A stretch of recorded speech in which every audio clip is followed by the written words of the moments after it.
तो आज का टॉपिक है डाइवर्सिटी। यूपीएससी और एसएससी के लिए ये एक बहुत ही इंपॉर्टेंट कॉन्सेप्ट है। सबसे पहले आखिर ये डाइवर्सिटी है क्या? क्या सोचते हैं आप जब ये शब्द सुनते हैं? और सबसे जरूरी सवाल, आपके एग्जाम के लिए ये चैप्टर इतना क्रिटिकल क्यों है? चलिए देखते हैं। सिंपल शब्दों में डाइवर्सिटी का मतलब है डिफरेंसेस, जैसे अलग भाषाएं, कल्चर्स और रिलीजन्स। ये टॉपिक हाई यील्ड है।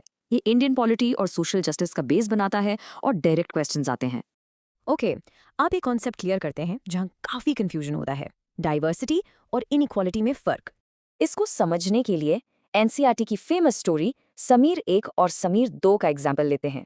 दोनों के बैकग्राउंड को देखो, एक स्कूल जाता था, दूसरा अखबार बेचता था। ये एक बड़ा डिफरेंस है। तो इनइक्वालिटी का मतलब सिर्फ अलग होना नहीं है, इसका मतलब है रिसोर्सेज और अपॉर्चुनिटीज का न मिलना। तो यहाँ पॉइंट क्या है? दोनों का अलग रिलीजन होना डाइवर्सिटी है, पर स्कूल ना जा पाना इनइक्वालिटी है। आप देखते हैं कि ज्योग्राफी और हिस्ट्री कैसे डाइवर्सिटी को शेप करते हैं एक केस स्टडी के थ्रू। इस टेबल को देखिए, एक तरफ लद्दाख जो एक कोल्ड डेजर्ट है, दूसरी तरफ केरला एक कोस्टल स्टेट। पर एक इंटरेस्टिंग चीज नोटिस की, इतने डिफरेंट होने के बाद भी दोनों पर ट्रेडर्स का इन्फ्लुएंस था। और यही है हमारा की टेक अवे, किसी भी रीजन की डाइवर्सिटी उसकी हिस्ट्री और ज्योग्राफी पर डिपेंड करती है। तो आइए एक क्विक रिवीजन करते हैं। ये पॉइंट्स आपके नोट्स के लिए एकदम परफेक्ट हैं। और इससे जुड़ता है एक famous phrase unity in diversity, जिसे जवाहरलाल नेहरू ने कॉइन किया था। नेहरू जी का कहना था कि इंडिया की यूनिटी ऊपर से थोपी हुई नहीं है, बल्कि ये अंदर से आती है। तो अब तैयार हैं? चलिए कुछ प्रैक्टिस क्वेश्चन सॉल्व करते हैं, इससे कॉन्सेप्ट और पक्का हो जाएगा। ये रहा पहला सवाल, समीर 1 और समीर 2 के इकोनॉमिक बैकग्राउंड का डिफरेंस क्या है? बिल्कुल सही, जवाब है सी, इनइक्वालिटी। ये रिसोर्सेज और अपॉर्चुनिटीज के एक्सेस का डिफरेंस है। अगला सवाल लद्दाख पर, वहां की बुद्धिस्ट और मुस्लिम पॉपुलेशन किस चीज का रिजल्ट है? सोचिए। आंसर है सी, क्योंकि लद्दाख एक हिस्टोरिकल ट्रेड रूट था जहां से अलग अलग कल्चर्स आए। और आखिरी सवाल आपके लिए, एक सिविल सर्वेंट के लिए यूनिटी इन डाइवर्सिटी को समझना क्यों जरूरी है? हेलो एस्पिरेंट्स, चलिए आज एक बहुत इंपॉर्टेंट टॉपिक डिकोड करते हैं, डाइवर्सिटी एंड डिस्क्रिमिनेशन। ये इंडियन सोसाइटी और पॉलिटी की नींव है। सोच के देखिए, क्या हम लोगों को उनके कपड़े या भाषा से अनजाने में जज कर लेते हैं? यूपीएससी के लिए ये जानना जरूरी है। ओके, सो ये कॉन्सेप्ट सीधे आपके मेंस जीएस पेपर 1 और 2 से जुड़ता है। इस पे बेस्ड क्वेश्चन जरूर आते हैं। तो शुरू करते हैं डाइवर्सिटी से। ये सिर्फ अलग अलग भाषा या फेस्टिवल्स नहीं, ये इंडिया की सोसाइटी का कोर फीचर है। लेकिन इसकी पहली प्रॉब्लम है प्रेजुडिस। ये एक नेगेटिव थॉट है जो बिना किसी फैक्ट के बन जाता है। और जब यही प्रेजुडिस एक पूरे ग्रुप पर फिक्स कर दिया जाए तो बन जाता है स्टीरियोटाइप, एक फिक्स्ड आइडिया, राइट? तो डिफरेंस क्लियर है, राइट? प्रेजुडिस एक पर्सनल थॉट है, स्टीरियोटाइप उस थॉट को पूरे ग्रुप में अप्लाई करना है। और जब ये सोच एक्शन में बदल जाती है तो उसे कहते हैं discrimination, basically N unjust act. ये विशुद्ध साइकिल देखिए, एक सोच से आइडिया बनता है और उस आइडिया से गलत एक्शन होता है। सिंपल। जब ये डिस्क्रिमिनेशन आम हो जाता है तब सोसाइटी में आती है इनइक्वालिटी, मतलब अपॉर्चुनिटीज सबको बराबर नहीं मिलती। इसी इनइक्वालिटी के खिलाफ डॉक्टर BR अम्बेडकर ने आवाज उठाई। उन्होंने कहा, अपने हक के लिए खुद लड़ना होगा। और इस लड़ाई में हमारा सबसे बड़ा हथियार क्या है? हमारा कॉन्स्टिट्यूशन। आर्टिकल्स 14, 15 और 17 इसकी ढाल हैं। डॉक्टर अम्बेडकर की लाइफ इसका सबसे बड़ा एग्जाम्पल है। उन्होंने खुद डिस्क्रिमिनेशन झेला और फिर उसे मिटाने के लिए संविधान लिखा। ओके, एग्जाम में ये गलती मत करना। प्रेजुडिस, स्टीरियोटाइप और डिस्क्रिमिनेशन का डिफरेंस हमेशा क्लियर रखो। ये टेबल बहुत इंपॉर्टेंट है, इससे आपके आंसर्स को स्ट्रक्चर मिलेगा। थॉट से एक्शन तक का सफर देखिए। चलिए एक क्विक रिवीजन हो जाए। डाइवर्सिटी, प्रेजुडिस, स्टीरियोटाइप, डिस्क्रिमिनेशन और आखिर में हमारा कॉन्स्टिट्यूशन। तो अब टेस्ट की बारी। किसी ग्रुप को एक फिक्स्ड इमेज में डालना क्या कहलाता है? सोचिए और सही ऑप्शन बताइए। अगर आपने स्टीरियोटाइप सोचा तो बिल्कुल सही, ये एक फिक्स्ड इमेज है जो पूरे ग्रुप पे अप्लाई होती है। Okay, next question. कौन सा आर्टिकल अनटचेबिलिटी को अबॉलिश करता है? ये एक बहुत ही क्रिटिकल प्रोविजन है। सही जवाब है आर्टिकल 17। इसके हिसाब से अनटचेबिलिटी एक पनिशेबल ऑफेंस है, हमेशा याद रखें। और जाते जाते एक सवाल आपके लिए, आप जो सुनते हैं क्या वो फैक्ट है या एक स्टीरियोटाइप? सोचिएगा जरूर। गवर्नमेंट यानी सरकार, ये शब्द हम रोज सुनते हैं, पर क्या इसका A to Z मतलब जानते हैं? चलिए आज बिल्कुल बेसिक से यूपीएससी लेवल तक इसे डिकोड करते हैं। कभी सोचा है ये सड़कें कौन बनाता है? चीज़ों के दाम कौन तय करता है? या डिजास्टर के टाइम हमें कौन बचाता है? इन सभी सवालों का एक ही जवाब है, गवर्नमेंट। ये सोसाइटी का सेंट्रल नर्वस सिस्टम है, इसके बिना कुछ नहीं चलता। तो आज का सफर कैसा रहेगा? पहले गवर्नमेंट क्या है, उसके लेवल्स, फंक्शंस और टाइप्स समझेंगे। फिर सीधा यूपीएससी इनसाइट्स और पीवाईक्यूज पर फोकस करेंगे। तो आखिर गवर्नमेंट है क्या? सिंपल भाषा में ये एक सिस्टम है। इसका काम है डिसीजंस लेना और उन्हें जमीन पर लागू करना। हर गवर्नमेंट के 3 मेन पिलर्स होते हैं, लेजिस्लेटिव जो लॉज बनाती है, एग्जीक्यूटिव जो उन्हें लागू करती है और जुडिशरी जो लॉज को इंटरप्रेट करती है। सिंपल। अब इंडिया इतना बड़ा देश है तो यहाँ 3 लेवल्स पर सरकार काम करती है, नेशनल, स्टेट और आखिर में लोकल यानी पंचायत और म्युनिसिपैलिटी। गवर्नमेंट का सबसे बड़ा हथियार कानून।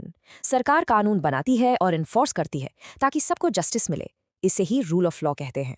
बेसिकली 2 तरह की सरकार होती है, एक है मोनार्की जहां राजा रानी का राज चलता है और दूसरी डेमोक्रेसी जहां असली पावर लोगों के हाथ में होती है।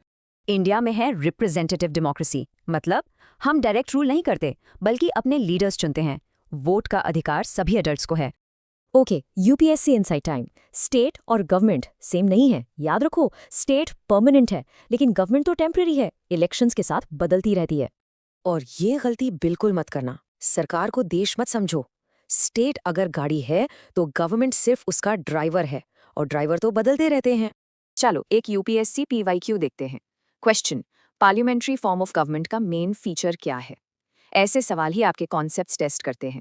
और इसका जवाब है एग्जीक्यूटिव लेजिस्लेचर के लिए रिस्पॉन्सिबल होती है, मतलब मंत्री परिषद पार्लियामेंट को जवाबदेह है। यही है collective responsibility. Alright, time for a super quick revision. ये पॉइंट्स दिमाग में फिट कर लो, प्रीलिम्स हो या मेंस, ये हमेशा काम आएंगे। चलिए अब आपकी बारी। क्वेश्चन नंबर 1, इनमें से क्या गवर्नमेंट का प्राइमरी फंक्शन नहीं है? ध्यान से देखो ऑप्शंस को। करेक्ट आंसर है सी। देखो, law and order, borders, infrastructure, ये सब गवर्नमेंट के कोर काम है, पर कमर्शियल बैंक्स चलाना वो नहीं। Question number 2, universal adult franchise. ये टर्म तो सुना होगा, इसका असली मतलब क्या है? ये हमारी डेमोक्रेसी की फाउंडेशन है। बिल्कुल सही आंसर है बी, सभी अडल्ट सिटीजन्स को वोट का अधिकार बिना किसी भेदभाव के। यही तो है पॉपुलर सॉवरेनिटी यानी जनता का राज। और ये रहा आखिरी सवाल, इंडिया में लोकल लेवल की गवर्नमेंट को क्या कहते हैं? I hope you got this. It's D, panchayat गांव में और म्यूनिसिपैलिटी शहरों में। नमस्कार दोस्तों, आज हम समझेंगे कि एक डेमोक्रेटिक गवर्नमेंट के मेन पिलर्स क्या होते हैं। चलिए शुरू करते हैं। जरा इस नंबर को देखिए, इंडिया में 968 मिलियन रजिस्टर्ड वोटर्स। ये दुनिया की सबसे बड़ी डेमोक्रेटिक एक्सरसाइज है।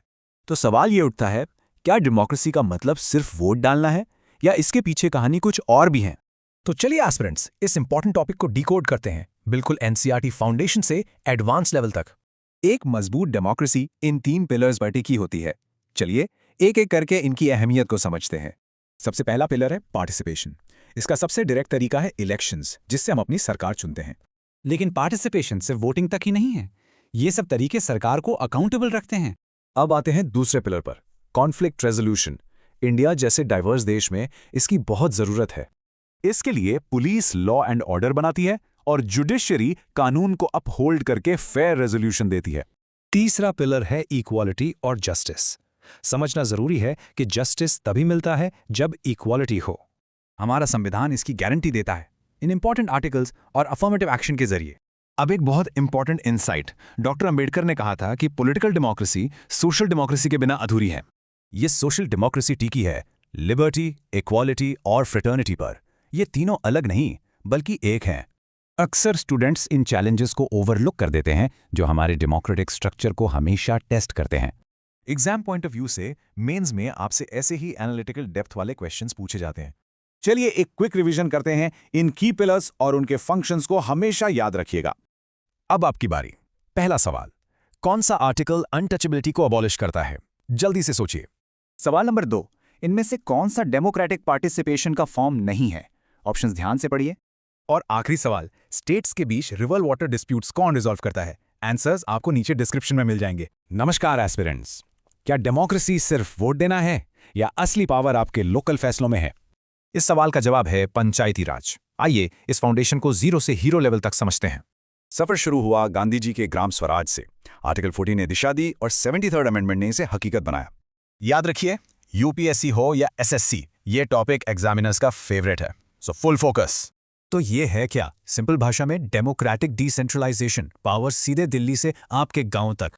सिस्टम की नींव है ग्राम सभा। समझो ये गांव की पार्लियामेंट है, जहां हर वोटर एक एमपी है। इसके मेंबर्स गांव के सभी अडल्ट वोटर्स। इनका काम गांव का बजट और प्लान अप्रूव करना। That's real power. अगर ग्राम सभा पार्लियामेंट है तो ग्राम पंचायत है वहां की सरकार। ये ग्राम सभा के फैसले लागू करती है। ये बनती कैसे है? गांव को वार्ड्स में बांटा जाता है। हर वार्ड से एक पंच और उनका हेड होता है सरपंच। इनके काम आपकी डेली लाइफ से जुड़े हैं, सड़क, पानी और सरकारी स्कीम्स को लागू करना। लेकिन ये सिस्टम सिर्फ गांव तक नहीं है। यहीं से शुरू होता है फेमस 3 tier स्ट्रक्चर। सोचो, एक पिरामिड। ग्राम पंचायत मिलके बनाती हैं पंचायत समिति और समितिज मिलके बनाती है जिला परिषद। एक advanced point, Balwant Rai Mehta committee ने 3 tier सिस्टम दिया। बाद में अशोक मेहता ने 2 tier सजेस्ट किया था। पर असली गेम चेंजर था 73rd अमेंडमेंट 1992। इसने सब कुछ बदल दिया। ये नंबर जरूर याद रखें। इसने पंचायत को कॉन्स्टिट्यूशनल पावर दी और SC, ST और महिलाओं के लिए रिजर्वेशन लाया। ये एक सोशल रेवोल्यूशन था। एक और यूपीएससी लेवल टॉपिक, पीसा एक्ट 1996। ये पंचायती राज को शेड्यूल्ड एरियाज यानी ट्राइबल एरियाज तक ले जाता है। इसका मकसद सिर्फ एक्सटेंशन नहीं, बल्कि ट्राइबल कल्चर और उनके पारंपरिक अधिकारों को प्रोटेक्ट करना है। सबसे कॉमन मिस्टेक, ग्राम सभा और ग्राम पंचायत एक नहीं है। याद रखिए, ग्राम सभा मालिक है, पंचायत सेवक। एस्पिरेंट्स, इसका स्क्रीनशॉट ले लीजिए। आर्टिकल 243 से O, पार्ट 9 11th शेड्यूल, ये सब आपके नोट्स में होने चाहिए। चलिए, rapid fire revision. Gram sabha legislative, gram panchayat executive, structure 3 tier, father of PRI Balwant Rai Mehta. सवाल नंबर 1, किस कमेटी ने डेमोक्रेटिक डिसेंट्रलाइजेशन यानी 3 tier स्ट्रक्चर रेकमेंड किया? सोच लीजिए। सवाल 2, 73rd अमेंडमेंट से कौन सा स्केड्यूल ऐड हुआ जिसमें 29 सब्जेक्ट्स हैं? The answer is. और आखिरी सवाल, ग्राम पंचायत का इलेक्टेड हेड कौन होता है? इजी है बट इंपॉर्टेंट है। तो याद रखिए, पंचायती राज सिर्फ एक एग्जाम टॉपिक नहीं, ये डेमोक्रेसी को ग्रास रूट्स तक ले जाने का जरिया है। आज के सेशन में आपको सबसे इंटरेस्टिंग फैक्ट कौन सा लगा? कमेंट्स में जरूर बताइए। देखिए, गांव में जमीन को लेकर झगड़ा हो गया तो इसे सॉल्व कौन करेगा? क्या पुलिस करेगी, पटवारी करेगा या सीधा डिस्ट्रिक्ट कलेक्टर? इसी पजल को समझना ही रूरल एडमिनिस्ट्रेशन है। बेसिकली रूरल एडमिनिस्ट्रेशन के 2 मेन पिलर्स हैं, लॉ एंड ऑर्डर और दूसरा है लैंड रिकॉर्ड्स एंड रेवेन्यू। ये है हमारा रोड मैप। हम पुलिस के रोल से शुरू करके एडवांस्ड एग्जाम लेवल कॉन्सेप्ट्स तक जाएंगे। सबसे पहले law and order. Her police station का एक फिक्स्ड एरिया होता है। केस सिर्फ उसी स्टेशन में रजिस्टर होगा। पुलिस स्टेशन का इंचार्ज होता है SHO। और याद रखिए, इन्वेस्टिगेशन हमेशा FIR फाइल होने के बाद ही शुरू होती है। अब आते हैं दूसरे पिलर पर। यहाँ सबसे इंपॉर्टेंट रोल है पटवारी का, जिसे लेखपाल या कानूनगो भी कहते हैं। पटवारी खासरा, खतौनी और शजरा जैसे रिकॉर्ड्स मेंटेन करता है। ये जमीन का पूरा हिसाब किताब है। सिस्टम में एक क्लियर हायरार्की है। पटवारी तहसीलदार को रिपोर्ट करता है और तहसीलदार डिस्ट्रिक्ट कलेक्टर को। तहसीलदार का काम है पटवारी को सुपरवाइज करना, जमीनी विवाद सुलझाना और रेवेन्यू कलेक्शन देखना। यूपीएससी के लिए इन स्कीम्स को लिंक करना जरूरी है, जैसे DILRMP, जिससे रिकॉर्ड्स डिजिटल हो रहे हैं, और स्वामित्व स्कीम। एक बहुत बड़ा सुधार था हिंदू सक्सेशन एक्ट 2005। इसके बाद बेटियों को भी जमीन में बराबर का हक मिला। अक्सर स्टूडेंट्स इन दोनों में कंफ्यूज होते हैं। सिंपल है, पटवारी रिकॉर्ड रखता है, तहसीलदार सुपरवाइज करता है। एग्जाम्स में ऐसे ही डायरेक्ट क्वेश्चंस आते हैं। यहाँ सही जवाब है ऑप्शन डी, पटवारी। चलिए जल्दी से रिवाइज करते हैं। पुलिस मतलब लॉ एंड ऑर्डर, पटवारी मतलब लैंड रिकॉर्ड्स और तहसीलदार उनका सुपरवाइजर। जाने से पहले एक सवाल, 2005 एक्ट के तहत जमीन में बराबर का हिस्सा किससे मिलता है? कमेंट में अपना जवाब जरूर दें। नमस्कार दोस्तों, आज हम अर्बन एडमिनिस्ट्रेशन के कॉन्सेप्ट को बिल्कुल बेसिक से एडवांस तक समझेंगे। आपके शहर की साफ सड़कें, स्ट्रीट लाइट्स, पानी, आखिर इन सब के पीछे कौन है? चलिए देखते हैं। आज हम कवर करेंगे इसका स्ट्रक्चर, फंक्शंस, कॉन्स्टिट्यूशनल मैंडेट और एग्जाम में होने वाली कॉमन मिस्टेक्स। ये टॉपिक NCERT क्लास 6 से लेकर UPSC तक हर एग्जाम के लिए बहुत जरूरी है, सो ध्यान से सुनिएगा। तो चलिए शुरू करते हैं इसके बेसिक स्ट्रक्चर से। अर्बन एरियाज गवर्न कैसे होते हैं? देखिए, अर्बन लोकल बॉडीज या ULBs 3 तरह के होते हैं। ये एरिया के साइज पर डिपेंड करता है। एक शहर को छोटे छोटे एडमिनिस्ट्रेटिव यूनिट्स में बांटा जाता है। इन्हें हम वार्ड्स कहते हैं। हर वार्ड में इलेक्शन होता है और लोग अपने रिप्रेजेंटेटिव को चुनते हैं, जो बनते हैं वार्ड काउंसलर। अब गवर्नेंस के दो विंग्स होते हैं, एक पॉलिटिकल विंग जो इलेक्टेड होता है और पॉलिसीज बनाता है, और दूसरा है एडमिनिस्ट्रेटिव विंग जो इन पॉलिसीज को इम्प्लीमेंट करता है और सर्विसेज मैनेज करता है। तो इन सब कामों के लिए पैसा कहाँ से आता है? सबसे बड़ा सोर्स है प्रॉपर्टी टैक्स। इसी स्ट्रक्चर की वजह से लोग सीधे अपने वार्ड काउंसलर के पास जा सकते हैं अपनी प्रॉब्लम्स लेकर। ये तो थे बेसिक्स। अब आते हैं एडवांस्ड पार्ट पर। इन बॉडीज को पावर मिलती कहाँ से है?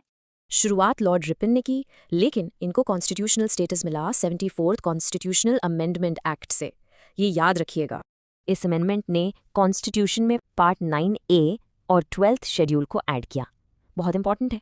और 12th शेड्यूल में टोटल 18 फंक्शनल आइटम्स हैं जो म्यूनिसिपैलिटीज़ के अंदर आते हैं।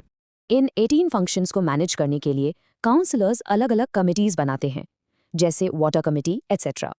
एक कॉमन मिस्टेक, मैं सिर्फ पॉलिटिकल हेड है, असली एग्जीक्यूटिव पावर म्यूनिसिपल कमिश्नर के पास होती है। चलिए अब देखते हैं कि एग्जाम्स में इस टॉपिक से कैसे क्वेश्चंस आते हैं। जैसे ये यूपीएससी मेंस का क्वेश्चन जो 74th अमेंडमेंट की सिग्निफिकेंस पर फोकस करता है। चलिए एकदम फास्ट रिविजन करते हैं। यूएलबीज 3 तरह के, मेयर पॉलिटिकल हेड और कमिश्नर एग्जीक्यूटिव हेड। अब एक छोटा सा टेस्ट, बताइए 74th अमेंडमेंट से कॉन्स्टिट्यूशन में कौन सा पार्ट ऐड हुआ था? सही जवाब है पार्ट 9A। याद रखें पार्ट 9 पंचायत्स के लिए है, कंफ्यूज मत होना। दूसरा सवाल, म्यूनिसिपल कॉर्पोरेशन का एग्जीक्यूटिव हेड कौन होता है? सोच के बताइएगा। जैसे जैसे हमारे शहर बढ़ रहे हैं, आपके हिसाब से अर्बन एडमिनिस्ट्रेशन का सबसे बड़ा चैलेंज क्या होगा? नमस्कार दोस्तों, चलिए इंडिया के गांव की इकोनॉमी यानी रूरल लाइवलीहुड्स को आसान भाषा में समझें। सोचने वाली बात है, राइट? देश की इतनी बड़ी आबादी आखिर गुजारा करती कैसे है? Let's find out. ये है आज का हमारा रोड मैप। इन पॉइंट से आपका कॉन्सेप्ट एकदम क्लियर हो जाएगा। तो रूरल लाइवलीहुड का मतलब क्या है? सिंपल है, ये सिर्फ खेतीबाड़ी नहीं है। और हाँ, एग्जाम के लिए ये टॉपिक सुपर इंपॉर्टेंट है, खासकर यूपीएससी जीएस पेपर 1 और 3। इसको आसानी से समझने के लिए चलते हैं कलपट्टू विलेज की एक केस स्टडी पर। सबसे पहले आती हैं तुलसी। इनके पास अपनी जमीन नहीं है, रोज की मजदूरी ही सहारा है। नेक्स्ट है शेखर। इनके पास थोड़ी जमीन है, पर बीज और खाद के लिए कर्ज लेना पड़ता है। और फिर आते हैं रामालिंगम, अ लार्ज फार्मर। इनके पास जमीन, राइस मिल, सब कुछ है। तो देखिए, इन तीनों की लाइफ में जमीन, इनकम और सिक्योरिटी का कितना बड़ा फर्क है। और सैकड़ों जैसे किसान अकेले नहीं हैं। इंडिया के 80% से ज्यादा फार्मर्स इसी कैटेगरी में आते हैं। पर गांव का मतलब सिर्फ खेत नहीं, ज्योग्राफी के हिसाब से काम बदलता है, जैसे पहाड़ों और समंदर किनारे। और यही है डेट ट्रैप का चक्रव्यूह। एक बार फंसे तो निकलना मुश्किल हो जाता है। यूपीएससी मेंस में आपसे बिल्कुल ऐसा ही सवाल पूछा जा सकता है। रेडी रहना है। अपने आंसर को स्ट्रांग बनाने के लिए तुलसी और शेखर जैसे एग्जाम्पल जरूर यूज करें। चलिए सब कुछ फटाफट रिवाइज कर लेते हैं। ये पॉइंट्स बिल्कुल मत भूलना। Okay, first question. तुलसी जैसे मजदूरों की सबसे बड़ी प्रॉब्लम क्या है? Yes, the answer is C. अगला सवाल, टेरेस फार्मिंग आपको इनमें से कहां देखने को मिलती है? Right, it's D hilly areas. सोचते हैं इस पर। देश की असली तरक्की का रास्ता शहरों से गुजरता है या गांव से? नमस्कार एस्पिरेंट्स, चलिए आज एक बहुत इंपॉर्टेंट टॉपिक अर्बन लाइवलीहुड्स को मास्टर करते हैं। यूपीएससी और एसएससी दोनों के लिए क्रूशल है। तो एक सवाल से शुरू करते हैं। सोच के देखिए, इंडिया के 85% से ज्यादा अर्बन वर्कर्स में आखिर कॉमन क्या है? ओके, ये है हमारा आज का एजेंडा। बेसिक से लेकर एडवांस्ड तक सब कुछ कवर करेंगे। तो लाइवलीहुड होता क्या है? ये बस एक जॉब नहीं है, यह है जीने के लिए जरूरी चीजें हासिल करने का जरिया। और एग्जाम के लिए ये इतना इम्पोर्टेंट क्यों है? क्योंकि ये सीधा जीएस पेपर 1 और 3 से जुड़ता है। चलिए शुरू करते हैं सड़कों से। यहाँ मिलते हैं हमें स्ट्रीट वेंडर्स जो प्रैक्टिकली खुद के बॉस होते हैं, लेकिन इनकी लाइफ आसान नहीं। ना कोई जॉब सिक्योरिटी, ना बेनिफिट्स, और इनकम भी ऊपर नीचे होती रहती है। अब मिलिए बच्चू मंजी से। इनकी कहानी लाखों माइग्रेंट्स की कहानी है जो शहर आते हैं काम करने। रिक्शा का रेंट देने के बाद बस इतना ही बचता है। सोच सकते हैं कितनी अनसर्टेनिटी है इनकी लाइफ में। तो की पॉइंट क्या है? ये सभी लोग सेल्फ एम्प्लॉयड कहलाते हैं। ये टर्म याद रखिएगा। ओके, अब सड़क से चलते हैं मार्केट में। यहाँ है हरप्रीत और वंदना जिनका अपना बिजनेस है। स्ट्रीट वेंडर्स से अलग इनके पास परमानेंट शॉप है। ये दूसरों को जॉब भी देते हैं, लेकिन इनकम यहाँ भी फिक्स नहीं। अब देखते हैं फैक्ट्री एरिया को। यहाँ ज्यादातर कैजुअल वर्कर्स हैं, मतलब काम मिला तो पैसा। और आखिर में ऑफिस। यहाँ है permanent employees, fix salary, fixed benefits, बिल्कुल अलग दुनिया। और ये टेबल देखिए, कैजुअल वर्सेस रेगुलर वर्कर, फर्क बिल्कुल साफ है, राइट? और अब सबसे शॉकिंग डेटा, हमारे शहरों में 85% लोग अनऑर्गेनाइज्ड सेक्टर में काम करते हैं। ह्यूज। तो इसका मतलब क्या है? वर्कर्स के लिए कोई सोशल सिक्योरिटी नहीं, इकॉनमी पर असर और पॉलिसीज लागू करना मुश्किल। यहाँ एक कॉमन मिस्टेक से बचिए। अर्बन मतलब हमेशा फॉर्मल जॉब नहीं होता, असल में उल्टा है। मीन्स में एक्स्ट्रा मार्क्स के लिए कॉन्सेप्ट्स को स्कीम्स से लिंक करें, जैसे स्ट्रीट वेंडर्स के लिए है PMSVNI। देखिए, एग्जाम में ऐसे एनालिटिकल सवाल आते हैं। ये सिर्फ फैक्ट्स नहीं, आपकी समझ को टेस्ट करते हैं। एक टॉप स्कोरिंग आंसर के लिए ये स्ट्रक्चर फॉलो करें। इंट्रो, बॉडी, एनालिसिस, सब कुछ systematic. Right, quick revision time. ये पॉइंट्स बिल्कुल मत भूलना, स्क्रीन पर ध्यान दीजिए। चलिए अब एक MCQ सॉल्व करते हैं। स्क्रीन पे क्वेश्चन देखिए और पॉज करके सोचिए।